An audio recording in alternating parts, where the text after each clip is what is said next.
What's up, guys? Welcome back to the Convicted Podcast. I know it's been a little bit of time here. There's been a lot of stuff that we've had to keep up with in the shop and everything, but I want to be able to put a little bit more focus back on the Convicted Podcast, and we just worked on hiring Caleb from Sauce with Spoons Media to be able to work on some of the podcast stuff, so I'm really excited about that, and I would love to hear your feedback on how the changes look to you or how they sound and whatever.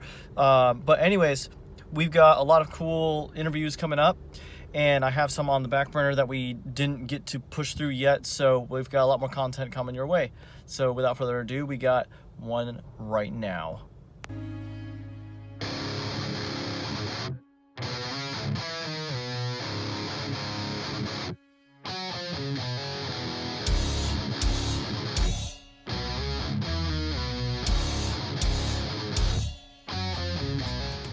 Hey Patrick, how's it going? Hey, brother, how's it going with you? Fantastic, man. It's great to meet you. This is our first time, just so everybody knows that's listening to the podcast, this is our first time that Patrick and I are meeting face to face. It's really cool how nowadays with the internet, with social media and everything, like he got tagged in one of my posts about the podcast. And so now we're meeting and we're networking, and it's amazing to me what can happen through social media with networking and everything. But anyways, Patrick, please tell everybody, who are you? Like, what band are you in? And kind of tell us your story of like how you guys got started. Well, I am Patrick, aka P-Funk, the bassist and founder of the band Faithhead. Just to make a long story short, I was in a band that had disbanded back in 2014, and we had opened for like Thousand Foot Crutch, Love and Death, Project, I can't remember the name. Anyway, we opened for a bunch of bands, and it fell apart, and I wasn't really sure if I had another band in me or not. And the inspiration came divinely to start Faithhead, and January 2015, I started the process of putting together I guess at the time it was kind of more hard rock, alternative, and then we've slipped more metal, and we've gotten heavier, which I think is a good thing. And we are of the Christian worldview. Our lyrics are very faith-based, and what we do is, I mean, if the music, sucks, nobody's, they're not interested. But if the message is weak and watered down, it doesn't matter. So we try to focus equally on the music and the message, and try to point people towards hope. We don't want to beat them over the head with it. We're just keeping ourselves in the market of ideas, and we're trying to be bold yet not abrasive, but we're being honest without being deceitful, in the sense of we're not trying to pull any punches. Right. So trying to keep a balance. Right. We want to keep the door open to conversation. So you said that you had a band before that. Like, what was going through your mind when you said you weren't sure if you had it in you to kind of like have another band? Well, at that time, I've been married for a few years, and my wife and I were having children, and it was a very busy time. And I had waited a long time to be in another band, and a Christian band for that matter, or faith-based band. I was in my last secular band. My guitarist went through a divorce and wound up committing suicide. It was very horrible. It was a very horrible experience. And as we were in one of our last conversations, we were driving across the Chickamauga Dam, and he was telling me he was so depressed and was heartbroken. And at that time in my life, I was not completely living the life I should have been. And the only thing that I could have said to him, and the only thing I said to him or could say to him was, brother, sometimes you just got to pray. You got to pray to God. And I completely blew an opportunity there. And it was just a few days later, I found his father called me and said that he had found him in the basement and he had hung himself. And from that point on, I was determined not to, if I'm going to play music, I'm going to be in a position where I can live my life out and be able to witness to people. I don't share that story very often, Mm-hmm. but that is the primary motivation behind what I do in all aspects of my life. I want to be able to have a life. I mean, I'm not perfect. We don't walk around with praying hands and halos or anything like Right. that.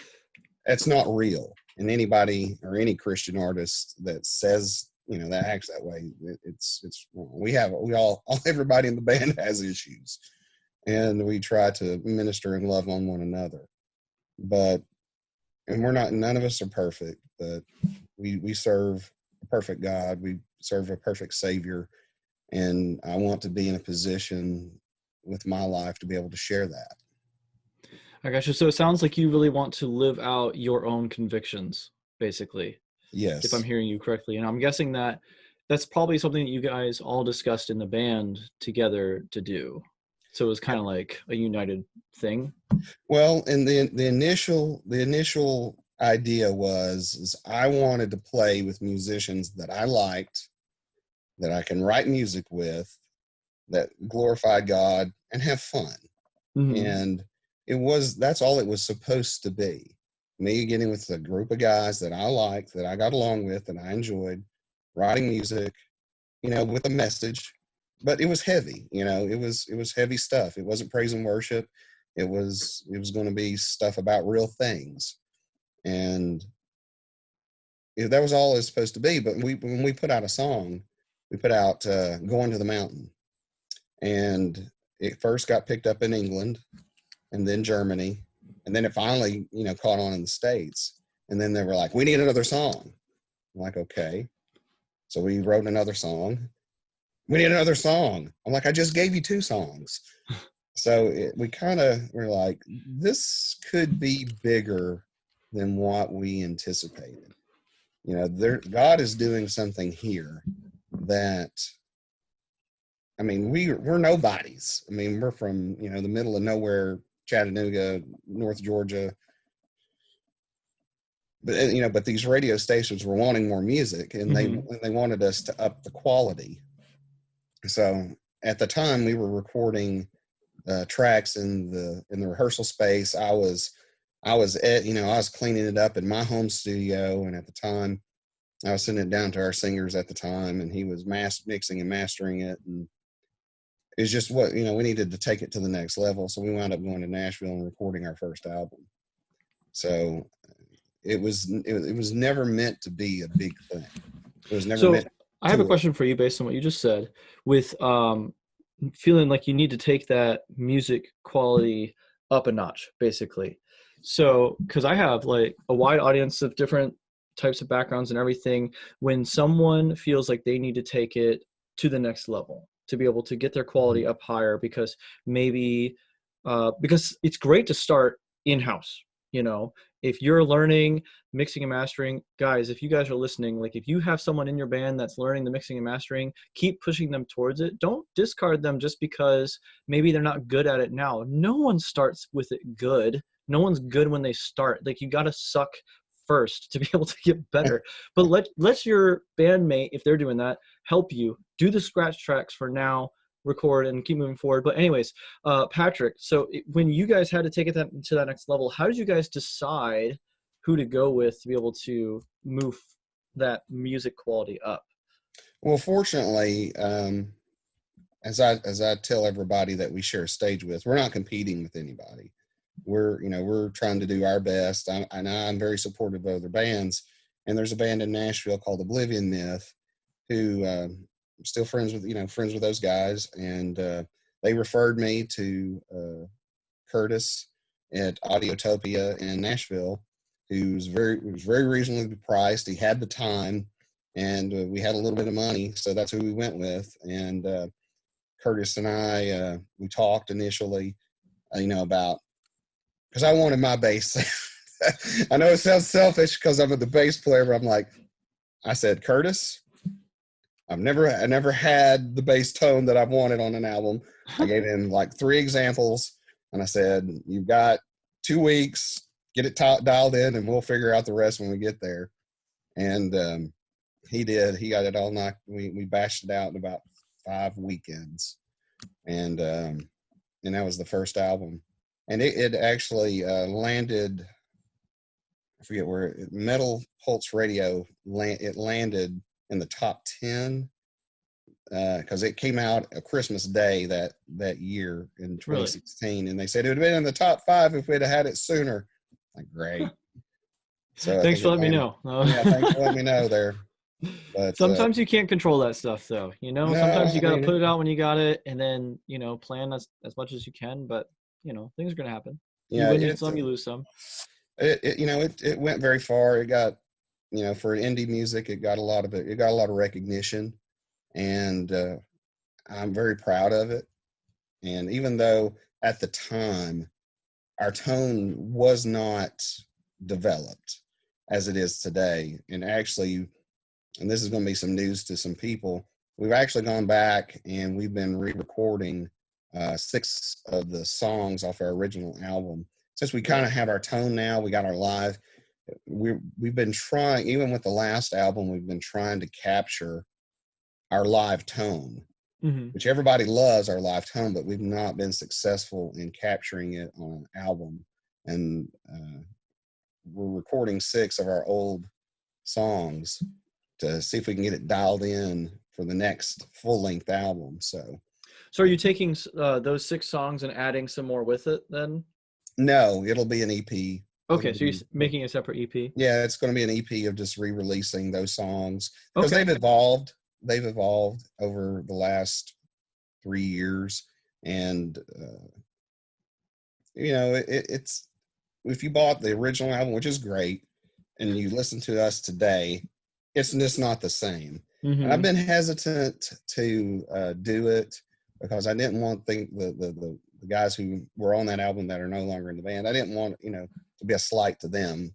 Right. There's a lot of great work there, but music, songs evolve, and they improve over time, and we wanted to be able to capture that for for our current audience. And we're kind of running out of CDs of that original album too. So did you kind of feel like that EP that you originally had with the 6 songs, did you feel it was 10 songs originally. Oh, it's 10 songs, you were just taking 6? So did you feel like that wasn't you yet, if that makes sense?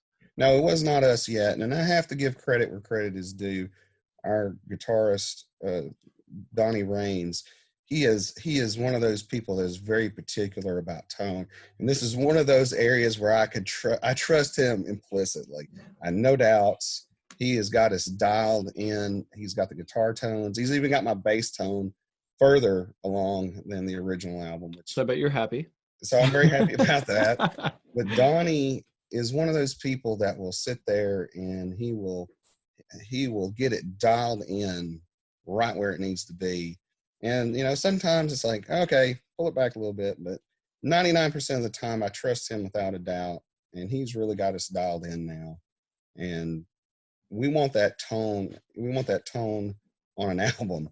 And it's so hard to get, as you know, recording an album, trying to capture that live essence. Because that's where we win people over, is with our live performance. And, that's just, we've not captured that yet on an album. I understand that feeling a lot, because for us in Fourth Teller for quite some time, like for us, like we were getting a lot of people engaged live, but then it was like we listened to the CD and it was just like, it doesn't feel the same. It doesn't feel like what we perform. So it took us a long time. We've been in a band for like 5 or 6 years now working on stuff. So it just takes a while. So to anyone listening, if you feel like you have not reached your sound yet, that's okay, because you have time and you can keep growing and evolving until all of a sudden maybe something really clicks. And it's going to take a lot of practice time to be able to get there. So the more often you guys get together, especially if you guys are younger, you who are listening, unlike, I think Patrick and I are a little bit older now, but if you guys are younger, take that time to really just experiment, try things until you are able to figure out, this is us, this is our sound, this is how we jive together better. So and I don't think there's any shame in remastering something, especially when you feel Yeah. like it wasn't that. So Yeah, we could go back and remaster, but even some of the arrangements have changed just a little, not much, but just a little, and it was time. We need, they were we needed to do this because number one, the old CD is running out. I wasn't going to reorder it, but mainly my hesitation was I didn't want to feel anybody that was on it prior to be slotted in any way. And because I'm very, like I said, I'm very proud of it. Maybe pride comes before the fall there, but it was time. But I'm more anxious about the one that's going to follow. If we get everything dialed in the way we want on this EP, the next album should be it. Hopefully that'll be the one that pushes us the rest of the way over the top. So there you go. So what is something that you guys are trying to achieve? Like, is there like a specific vision that you guys have? well, there is a vision. The problem is funding. Sadly, with any musician in this current market, the problem is we can't get to the audiences. There's people that if we could make it to the West Coast, there's an audience there for us. So right now we're trying to figure out a West Coast tour, and that's basically our major obstacle right now, is getting that together. Plus, we're trying to we got a lot of things going on in the background. With this next album right now, we're doing the DIY route, but we've also been talking to some indie labels behind the scenes, and I don't want to spoil anything for anybody, but or build up something that may not happen. The problem is we're, for a major label or anybody like that, we're a bad investment. We all, and I say this all the time, we have lives, kids, and mortgages, and we're not young. We're middle-aged men. We're in our 20s, 30s, and 40s, and we're doing this. We're weekend warriors. We're trying. I mean, it would be great to do it as a living, but there's very little money for developing new artists. And if you're going to invest money into a new artist, it's gonna be somebody young. You're gonna have very little investment. So we don't worry about that kind of stuff. Gotcha. Because God's been good to open every door, and as I think the vision and the plan for this year is to plan, because when we plan, we execute well.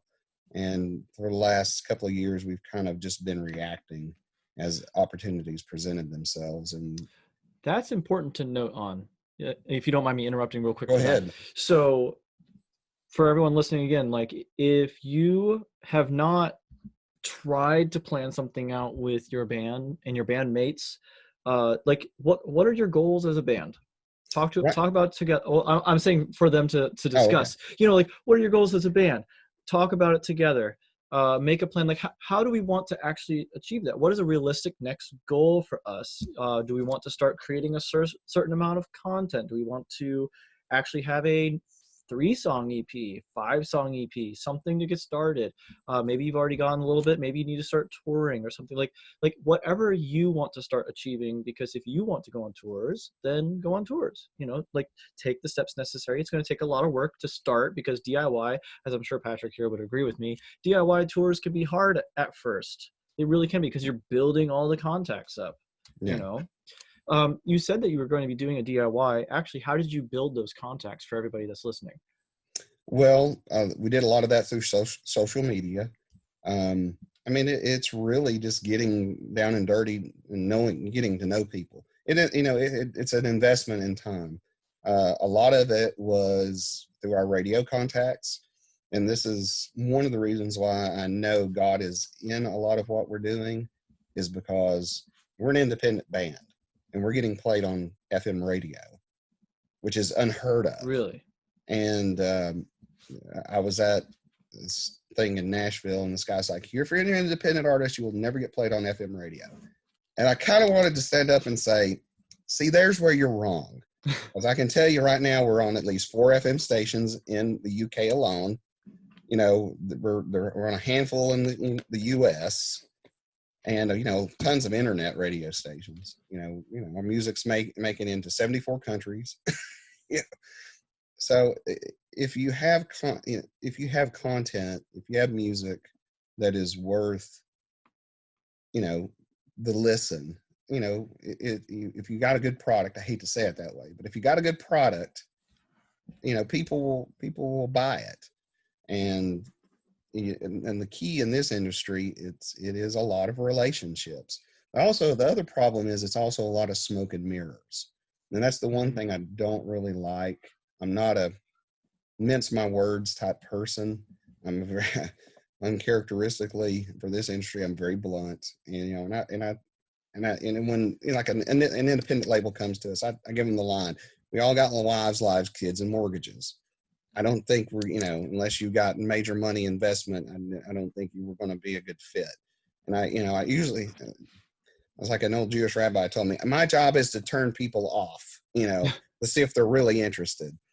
And that's why I am. I'm just like, if you want to be in our camp, you got to really be interested.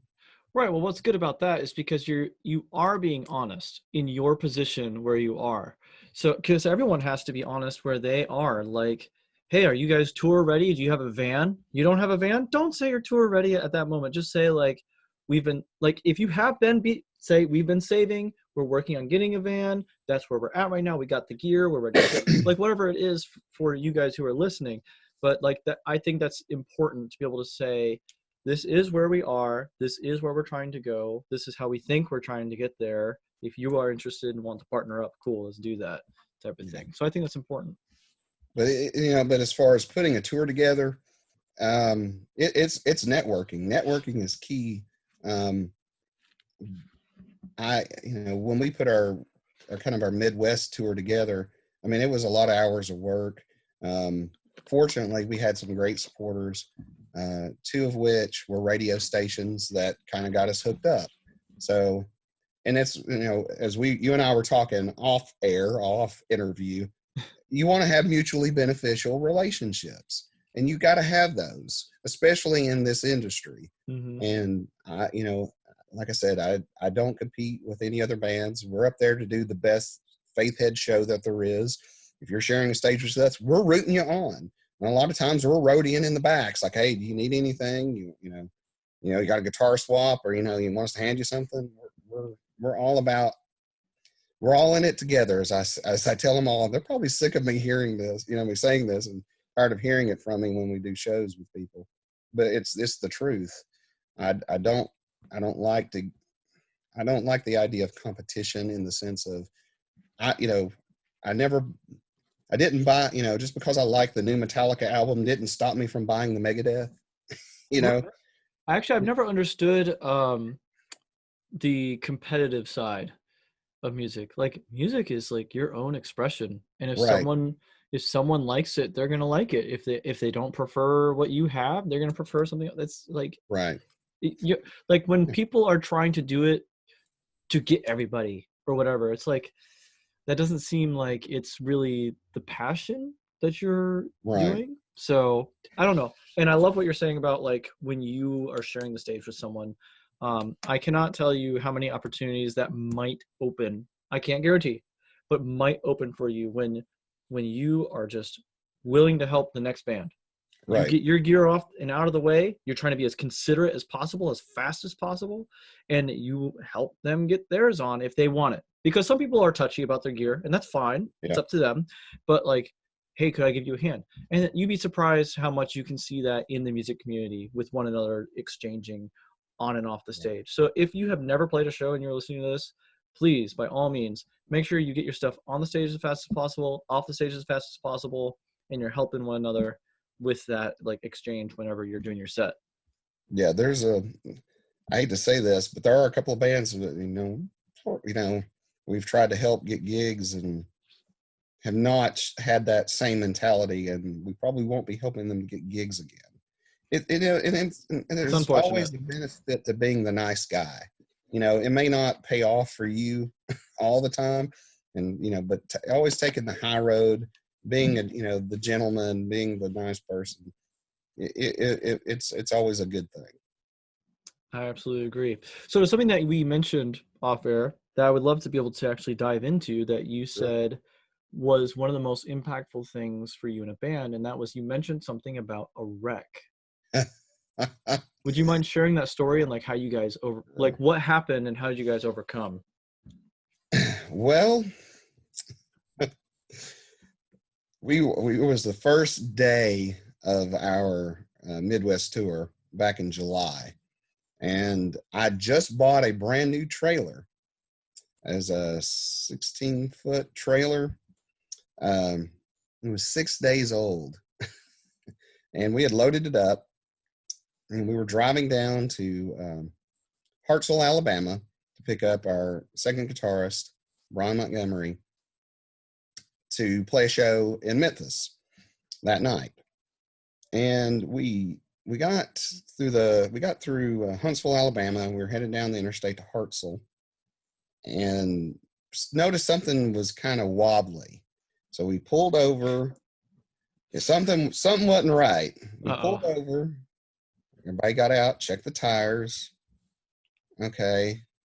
So we pulled a little, it's like we got back onto the interstate, and I wasn't going that fast. And boom. So I'm trying to get it off to the side of the road. And as soon as we get into the grass, we just start sliding. And No. an expletive or two may have went off as I'm, of course, I'm in the driver's seat. So I'm just trying to keep us from flipping. And we kind of slid to the left, to the passenger side, and I hear Donnie yell out in the back, "The trailer!" And I look up, and the trailer is literally standing on the hitch. What? And it should have went like this and landed on us, but it didn't. It kind of did this little pirouette and landed right behind us. What? Yeah. That sounds terrifying. Well, I have heard anyone tell me a story like that's happened. I've heard plenty of things about being on the road and like tires and breakdowns and whatever, but not a trailer almost smashing you. yeah, you can go to our website, faithhead.com, and scroll down, and you'll see photos from the wreck. It was terrifying, to be honest with you, because I when believe I it. looked left, and I saw the trailer literally up in the air, I was trying to get under the steering wheel at that point, because I just knew it's like it was, in my mind, I'm like, we're dead. I just widowed, Jimmy's wife. I've orphaned his kids. Oh no. That's for a second, that's what's going through my mind, because I love all my guys, and I've kind of, as de facto leader, I feel responsible for them. But God was good to us. God, the state trooper was looking at this like, you know, but Satan lobbed a serious arrow at us that day, and we did not stop. We kept going, and we, after 10 minutes of standing on the side of the road, looking at each other, we decided maybe we should call the police or call somebody. You were probably shocked up It until was, that it was, time. we were in shock for about 10 minutes. I And believe it. then the state trooper pulled up, and then we called Brian and his wife Christy, and they it's like, okay, we gotta go get something to get, as we had several thousands of dollars worth of equipment in this big tin can on its side on the interstate. And so we managed to get everything out with the trailer on its side, cut Was ratchet. anything damaged? Like inside the trailer? Miraculously, there was probably about $500 worth of damage. Most of it, one speaker cabinet and some lighting. but everything else was in hard cases and in road cases. Well, we had about $500 worth of damage when it was all said and done. Wow. That's not Not as good. That is not as bad as it could have been. It could have been way worse. I mean, if you go and look at the photos, it was not. I mean, now on the other hand, my Yukon did not fare as well. What happened was my driver's side rear tire blew, and that's what caused the wreck. The trailer didn't give out. Something.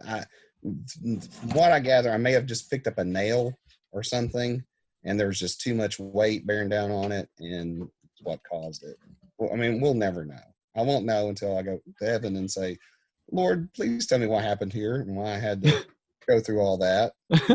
Then I will know. But for the most part, we walked away safe. We did miss our show in Memphis. And the miraculous part was we had to be in San Angelo, Texas the next day.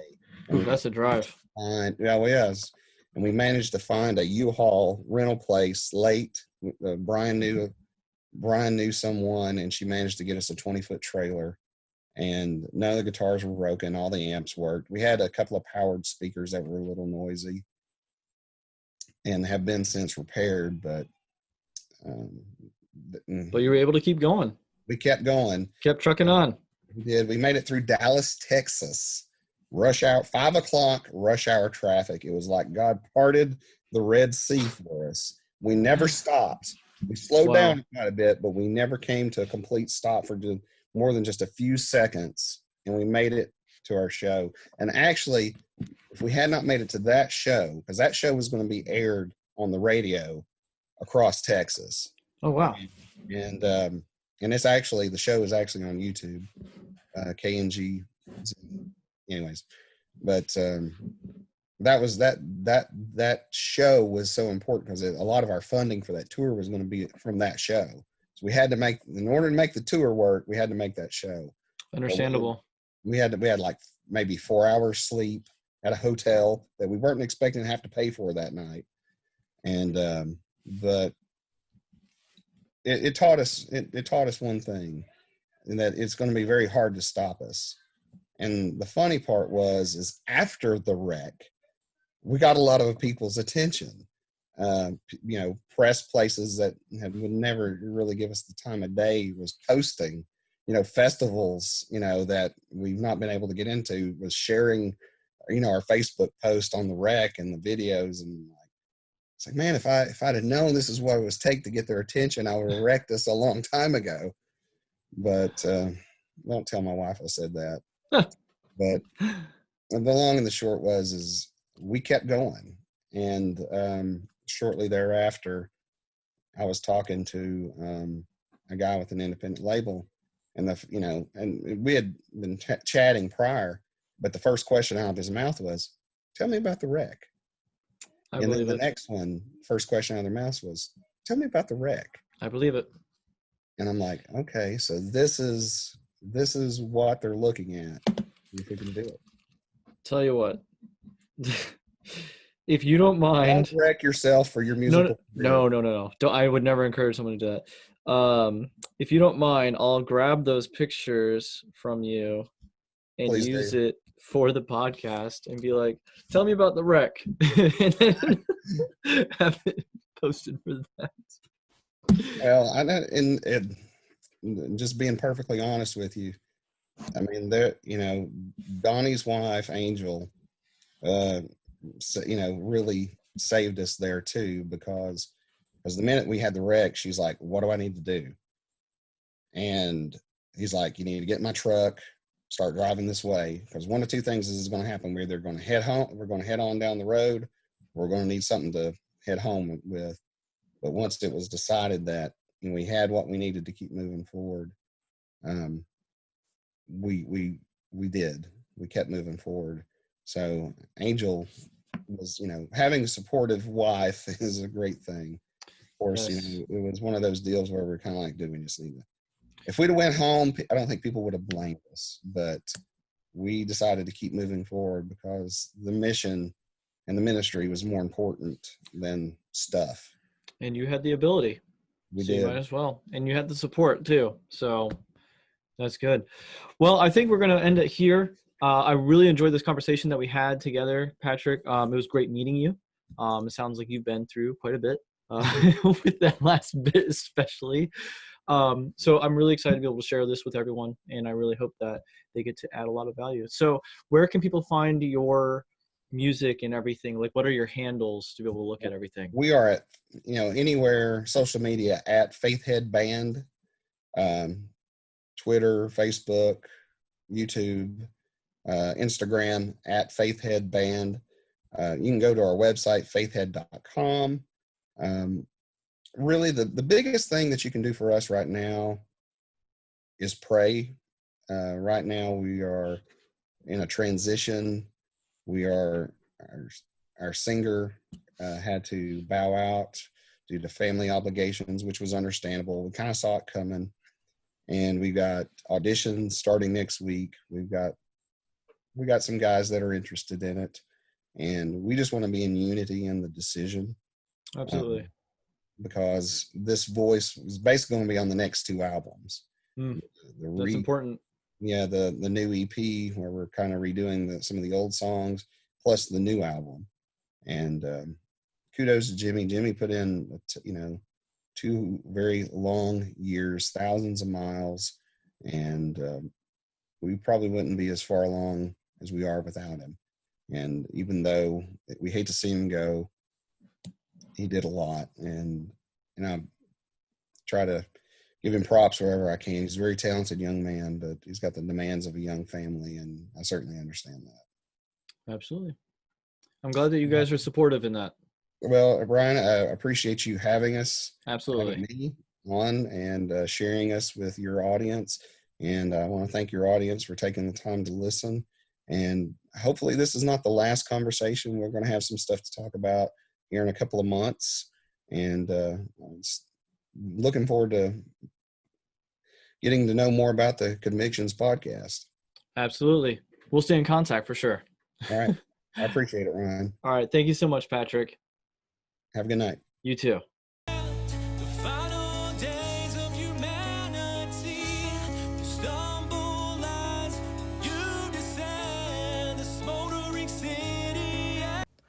Thanks again for checking out the Convicted Podcast. I hope you learned something. I hope it inspired you. I hope it made you laugh or smile or all the above.